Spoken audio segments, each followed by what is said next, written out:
Hi, welcome to Market in a Minute. So, Buckeyes have had three practices so far this year. So, I'm looking forward to the football season. We're not too far off, right?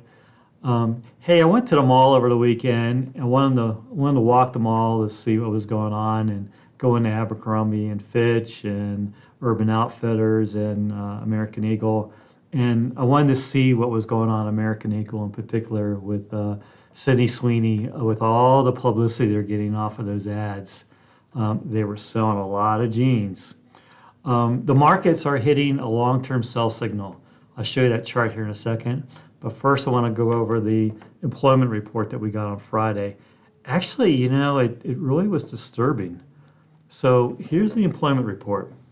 So this is the two months or the cumulative. The job revisions were down 258,000 revised down revisions in the jobs.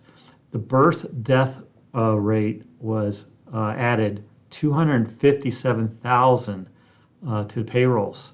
So that's a bogus number. So that's just a guesstimate. It's based on the number of businesses that were started and the number of the businesses that were closed and the people that they were expected to hire or fire over that period of time. So we had 73,000, okay, increase in jobs. You can see that right there, July, 73,000.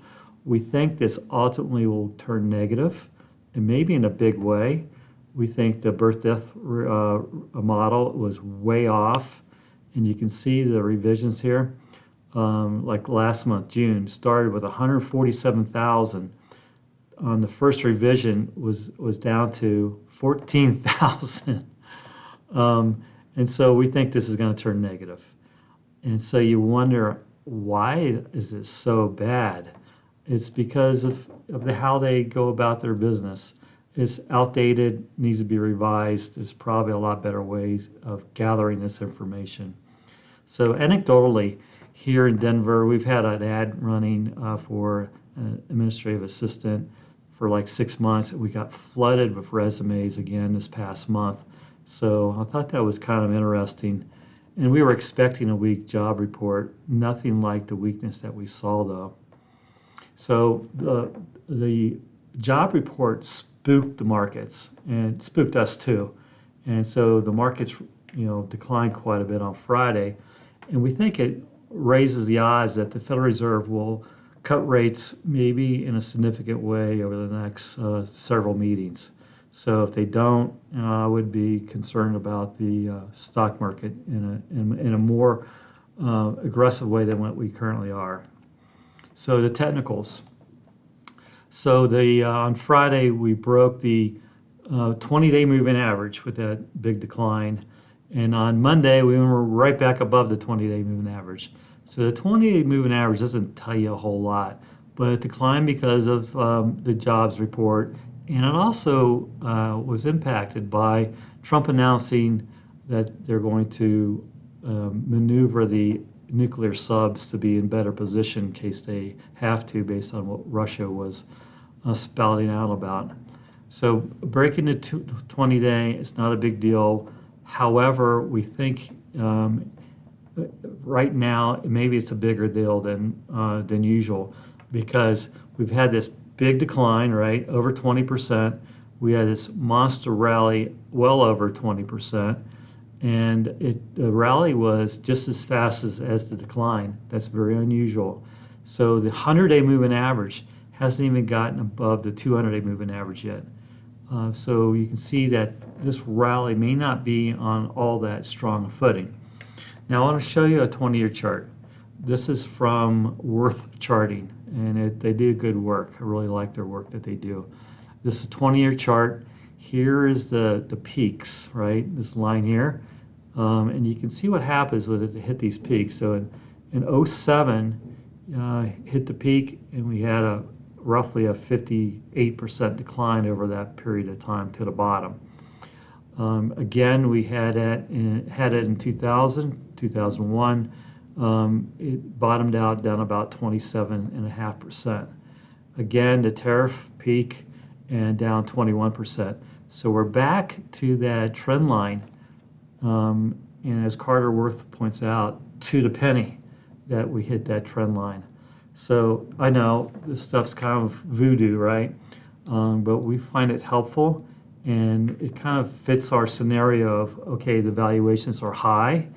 The sentiment's not high yet, but the valuation is certainly high, and you have a less than competent Federal Reserve chairman who's probably is behind the curve at this point. Now you look at the 5-year chart, and you can see, more clearly where those points were, and so we're right back to that sell point again. So we hit 64.27, and then it began to reverse. Portfolio positioning. So what are we doing here? What should you be doing? What should you be looking at? We think we've been taking cash. We've been raising cash through the month of July. We've been taking profits and selling off some of the things that did not work for us. We had a nice profit in United Healthcare. Should have taken it, but it rolled back over. Probably a good point to buy it, but we wanted to harvest that loss because we've taken some profits. We're thinking that August, September, maybe flows into October are going to be weak months. So we expect 5 or 10% pullback, depending on what the Fed does in September. But that's a long time to wait to see what they might be doing. It's an AI market, so AI economy, AI market. Google was great, right? Really good quarter. We like Google.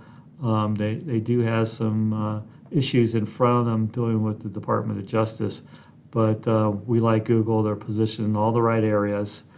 Their AI business was up nicely. Microsoft was strong. They had a strong quarter, up about 18% revenue growth. And then Meta was the big winner.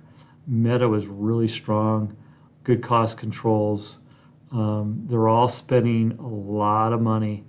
Amazon's spending at a rate of about 120 billion for AI annually, and it's been a laggard. So what's going on with Amazon? You can see, with the markets, it pulled back and it's rallied, and it's not as high as old peak. So it's pulled back down here close to this 200-day moving average. We want to see if it holds it. But what they said in their call is that their AI portion was up about 17.5%, so slower than the other three. The backlog itself was 195 billion in demand for AI. So they are capacity constrained, and they're saying that the biggest issue is power. So you can see that the demand is clearly there. Stock probably ought to move back higher. One other thing they said is that Alexa, an irritating box that you may have in your home, is getting smarter. So I think that's a big help. And some of the semiconductor stocks, there's some laggards in there as well. Marvell, it's kind of similar to Broadcom in some ways. So we compare the two together. But Marvell's really lagged a lot versus Broadcom. I showed a chart here. Here's Marvell rather. Had the big decline. It's way off its high here, and probably shouldn't go all the way back to this high anytime soon. But it should recover some more. It's not a bad company, and they're in the right spots in terms of AI. So that's kind of an interesting stock to watch or to buy at this point. So we would anticipate the Fed cutting rates by 50 to 100 basis points, say over the next, 4 to 6 quarters. So pretty sizable decline. And then what should work out of that? Small caps should be a big winner. They should do really well. And then a home builder should do well. Companies like Lowe's. So as you know, we bought Lowe's not too long ago. We bought D.R. Horton, bought it and sold it. We like some of the home builders. We'll probably be buying a few of those. So my trip to the mall, okay, I wanted to see what's going on back to school. And then American Eagle, it appeared that they were selling a lot of jeans. I saw gals with, like 6 pairs of jeans going into the waiting rooms. So it's obviously hard to tell exactly how the business is going. by that one observation, but it certainly looked like that advertisement was doing really, really well. So here is American Eagle. On Monday, it was up roughly almost 24%. We bought it in the nines, and it's 13 now. And here's the Sweeney effect right through here. So they were getting so much publicity. What a brilliant move by their part. And then Abercrombie and Fitch. So we went into their stores. Hollister, they own Hollister. Hollister was so busy. It was packed. Young adults everywhere. I've never seen a store this busy. Big lines for the dressing room, big lines to pay. If that is any indication of their business, they're going to surprise in a big way to the upside on their earnings. And then Urban Outfitter looked fine. And then we're partial to Gap. I think Gap shot themselves in the foot in a way in terms of getting really negative guidance on the tariffs. And we don't think they're going to have a problem with tariffs. And then I went into Lululemon because that stock's been really, really weak. And the store is packed, right? And it wasn't really necessarily a back-to-school crowd, but the store was packed, and I actually bought a few things. I'm not sure if that's good or bad for Lululemon, for me buying things in there. And then Baxter, as you know, we've talked about Baxter a lot. So they reported the quarter, and they were 1 penny light from consensus. Revenues were okay, and stock went down 25% on that report. The issue was one of their pumps. They had some issues with the screws, so they're recalling those pumps back, and I think it'll have a minimal impact on their earnings. They're talking about a 5-cent impact from now until the end of the year if it stays off that long. I think it's an easy fix. Okay, 8 times earnings for this quality of a stock. You can see that it's a huge gap down. Okay, we made it a big position in our tactical strategies on this big leg down. It reminds me of Raytheon. Do you remember when Raytheon had the problems with their jet engines, had to recall their jet engines? Similar issue, minor thing, screws not being installed properly. They fixed the problem. The stock went, I think, as low as like $75, and it's $150 now. So in roughly a year and a half or so, that stock doubled. I think you can see that pretty easily with Baxter. Baxter's back on a growth path. And just to be cynical, okay, they have a new CEO joining early in September. I'm guessing his options are struck sometime very soon. So this is cynic of me that says, how did this stock fall on such a real basic issue so much? So, I should probably even say this, but it sure seems like, it's manipulated in some manner. But we really like that stock down here, really cheap, and it's a really high quality company.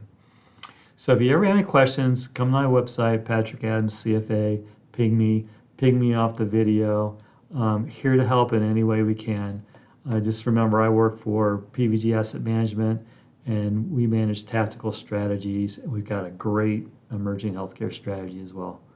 Take care.